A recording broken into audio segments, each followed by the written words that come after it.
Welcome to another edition of Politics Done Right. I'm here with Kristin J. Arnold. She is the president of QPC Inc. She's a professional panel moderator with rulesanalyst.com. Welcome aboard Politics Done Right. Kristin, how you doing today? You know, any day above ground is a good day, Egberto. That's what they tell me. That's what they tell me. Anyhow, last night we had that great old Democratic debate. I believe it was the fourth debate. I won't tell you what I feel about it initially. What I want to hear is your take, and then we'll move on from there. Well, I mean, I think it's hard to have a substantial debate with 12 people on the same stage.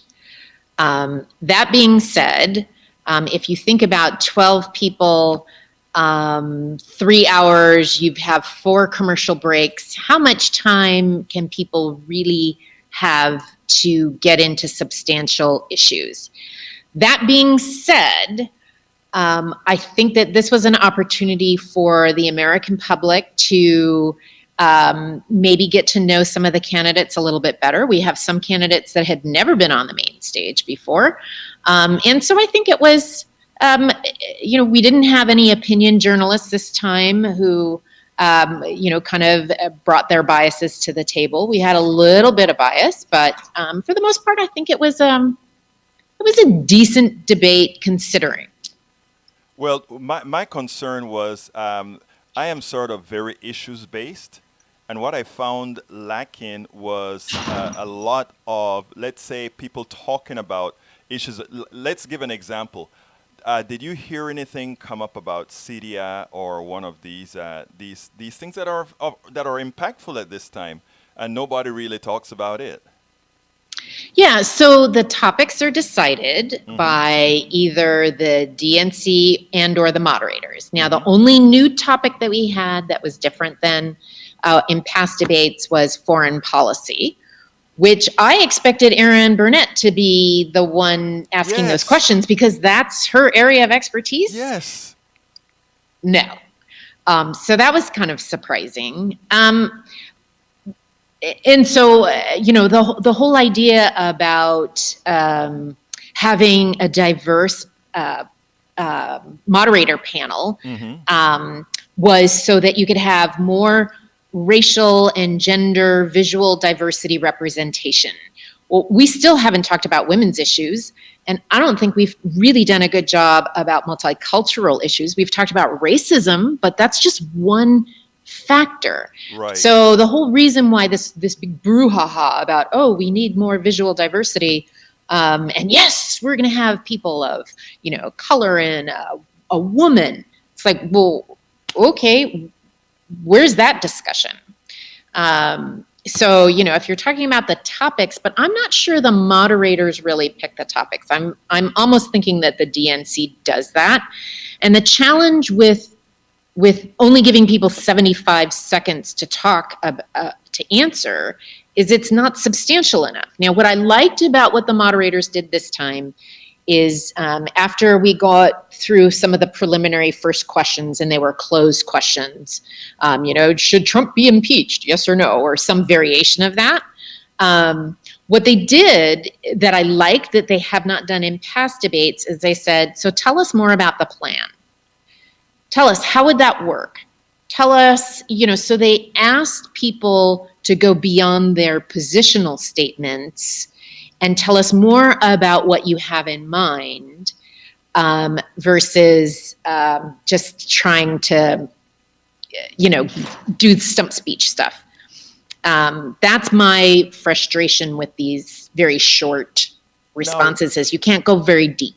You kind of made a comment in one of your narratives. I think you kind of said that the moderators sort of determined, sort of shrank the field themselves by the way they asked the questions. And I think you illustrated that with the amount of time different people got to speak. I mean, when you're watching it and then looking at your analysis was quite interesting. So why don't you tell us a little bit about that? Well, thank you. Because a lot of people don't think that the moderators do much to influence the outcome.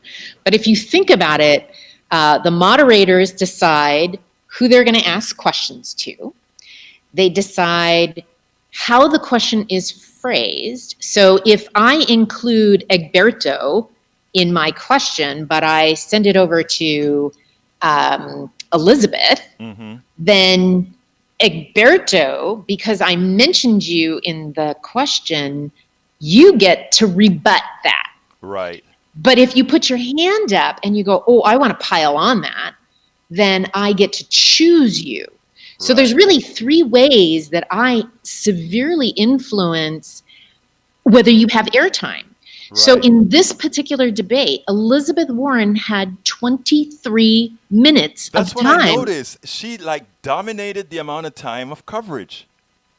And a lot of it was kind of insidious because she had 11 different times where she was allowed to rebut a question. So she was only I'd have to look it up. She was only given, let's see, Elizabeth, she was only given 4 questions. Right. The top person was Biden, and the least person was Pete Buttigieg. But Buttigieg spoke for 13 minutes, which is, on par with the average. Right. If you look at who spoke the least, the absolute least, guess what? It's the new guy on the block, Tom Steyer. Okay, well, he didn't even get 1 rebuttal. No rebuttals, and he was asked only 3 questions. So you see how the moderators can really influence who gets to speak. And if it were the case that debates really mattered, that really is, I don't want to call it dangerous, but if debates really mattered, that means that those 3 people are actually going to change, set the narratives of going forward.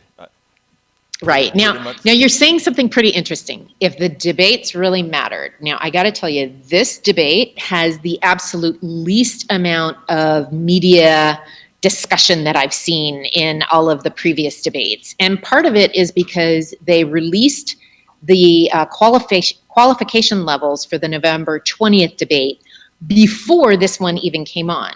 And so everybody's waiting for the November 20th debate because we know that the field is automatically going to shrink. Right. So Tulsi Gabbard saying, oh, I'm going to boycott this debate because of the DNC. Come on, get a grip. Right. Now, the way I saw the debate, I think they concentrated. They try to Medicare for all. It seems like every single debate takes on the same question, and it always seems like what they're trying to do is corner, in this case and in the last case, Elizabeth Warren for a soundbite, and that concerns me that they are continuously trying to get her. I mean, she stated her answer several times. You may not like it, but that is the answer she's going to give. What's the point in continuing the pressure from a debating standpoint? Well, I think they wanted her to answer the question. All of the healthcare questions were phrased as closed questions. Yes or no. Right. It's the same reason why they didn't like in the first debate, raise your hand if you're in support or not. Right. It makes people have a very specific stance. And she didn't want to be boxed in with a very specific stance. So that's why they did a follow-up question. So that is up to the moderator. Right. If they want to either clarify or if they don't feel like the panelist has answered the question. But like Cory Booker, I don't think he answered any question. He gives a narrative every time.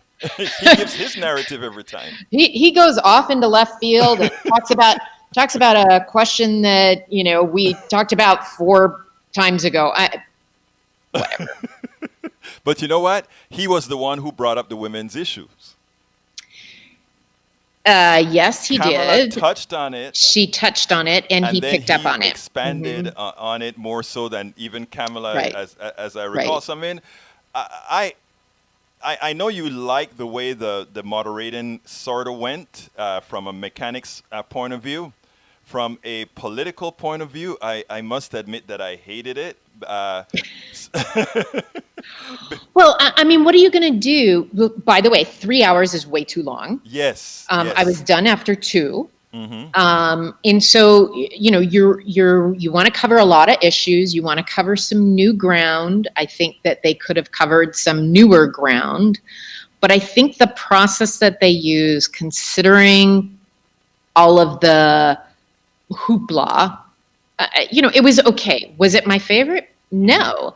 I think that they can use much more interesting formats. I would But be interested in what form, because I don't know. That is beyond my pay grade. What kind of format do you think would actually give a better opportunity for the American citizenry to say, well, this I got something out of this debate? Because what happens is a lot of what Elizabeth Warren was doing, a lot of what Bernie was doing, to some extent was, I am a political junkie, so a lot of it I get when they say certain things, but a lot of Americans don't. And they hear people talking some of those issues, okay, flip the TV. right. Well, part of the problem, I think, is that you only get 75 seconds to talk, 45 seconds to rebut, and they covered 10 different topic areas. I don't remember the exact number. If it was up to me and you still had 12, which is still way too long, I would make it more of a topical debate. And let's go deep. Let's talk about healthcare for 2 hours. Let's really dig into it, and let's talk about each other's different plans and how are you going to do that, and how are you going to get a divisive Congress and Senate to agree on what a healthcare plan for every American can look like. I think that would be interesting. I would tune that in. I think you would see Bernie and Elizabeth jump at that opportunity. I don't know how many more would want that, because all the others are playing sort of I don't know where you stand politically. But all of them would be playing a neoliberal type of a stance that for me would be, I would think that they wouldn't do. I don't know what your position is on that, but it doesn't really matter. Well, I was reading a really interesting blog posting, and I can't remember, but I can send it to you. Okay. It's actually in one of my blogs, and it had they recommended that you put the Democratic candidates wearing 3 different hats. One was Medicaid for all, one was a hybrid, and the other one was private insurance and Medicaid. Pick whatever is your happy place. And I think that would be kind of interesting to put them in 3 different camps and start, challenging each other to think it through. Like, how can we as a country, because I think we all agree we would love to have healthcare given the appropriate amount of healthcare at a reasonable price for every citizen. Yeah. That's all everybody wants. Like, what's wrong with that? The challenge is how do you pay for it? And how do you make sure that it's quality healthcare that you can get in a timely fashion, and make sure that people get their pharmaceuticals and dental and vision and all the things that come with that is a big price tag. Yeah, so how do we do that as a country? How do we move it forward? It's interesting because the answers are there, absent.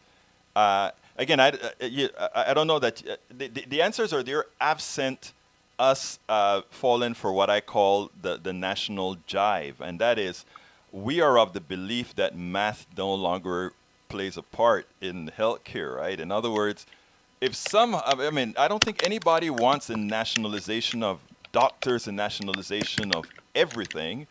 But what they want is, if you don't offer anything other than paying a bill, why do you need many of those things, Why do you need many institutions that simply pay a bill if you also have to have executives and all those corporations?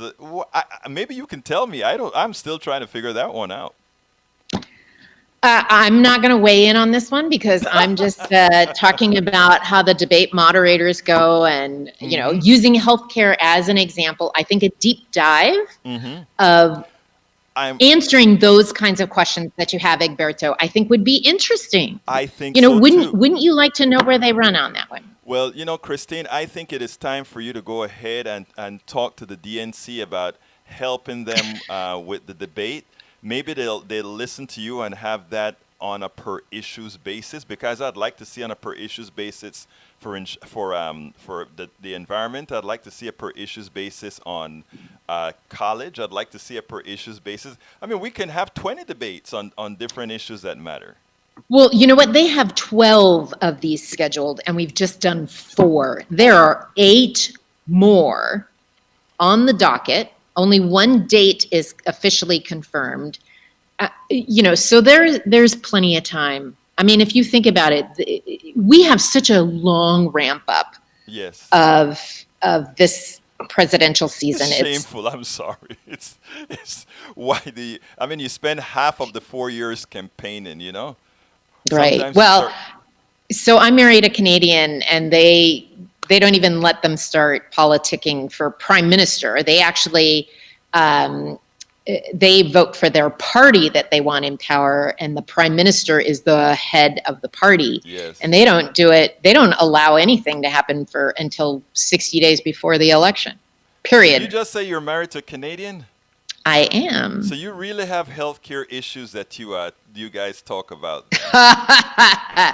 Yeah, we don't want to go there. I figured I wouldn't want to go.